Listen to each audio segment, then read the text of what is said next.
Hello প্রিয় শিক্ষার্থীরা, আসসালামু আলাইকুম সবাইকে। সবাই কেমন আছো? আশা করছি প্রত্যেকেই ভালো আছো। আজকে আবারও তোমাদের জন্য নতুন একটি ভিডিও নিয়ে আসলাম।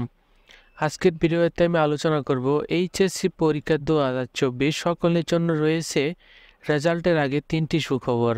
অর্থাৎ আজকের ভিডিওতে তোমাদের জন্য 3টি সুখবর থাকছে।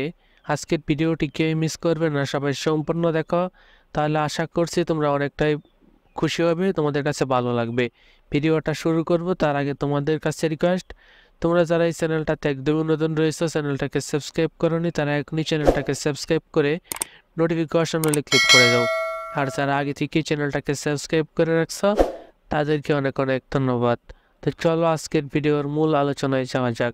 এইচএসসি পরীক্ষা 2024 ইতিমধ্যে যে বিষয়টা, অর্থাৎ 3 সেপ্টেম্বর কিন্তু তোমাদেরকে বলা হয়েছে তোমাদের কিছু সংখ্যক ছাত্রছাত্রীদের কিছু তথ্য দরকার শিক্ষা বোর্ডের কাছে।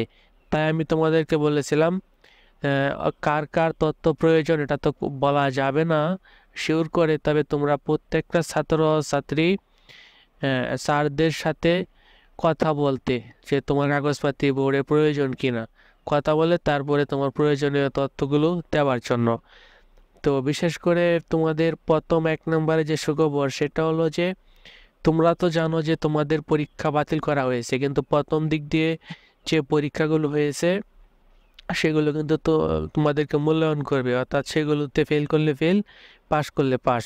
সেক্ষেত্রে তোমাদেরকে যে বিষয়টা, যে তোমরা যারা 1-2 নাম্বারের জন্য দেখা যাইতেছে গ্রেডটা মিস হয়ে যাইতেছে, অর্থাৎ যে পরীক্ষাগুলো তোমরা দিয়েছ সেই পরীক্ষার মধ্যে তো তোমাদের রেজাল্টটা হতে হবে।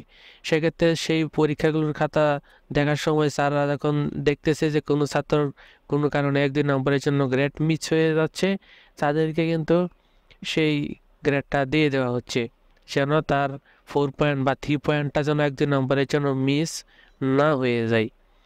তো এটা অবশ্যই তোমাদের জন্য সুখবর। আর যারা ফেল করবে, অর্থাৎ 2-3-5 নম্বরের জন্য ফেল, তাদের ক্ষেত্রে অন্যরকম, কিন্তু যাদের গ্রেডটা মিস হয়ে যাবে 1-2 নম্বরের জন্য, স্যাররা বলো যে তাদেরকে সে 1-2 নম্বর দিয়ে গ্রেডটা যেন মিস না হয় সেই বিষয়ে রেজাল্টটা ভালো করে দিচ্ছে। আর দ্বিতীয়ত তোমাদের জন্য 2 নম্বরে যে সুখবর সেটা হলো যে তোমরা প্রথম দিক দিয়ে যে পরীক্ষাগুলো দিয়েছো, বিশেষ করে বাংলা, ইংরেজি, তারপরে আইসিটি, তথ্য যোগাযোগ প্রযুক্তি, এখানে অনেকের কিন্তু খাতার মধ্যে অনেক খারাপ করতে পারো।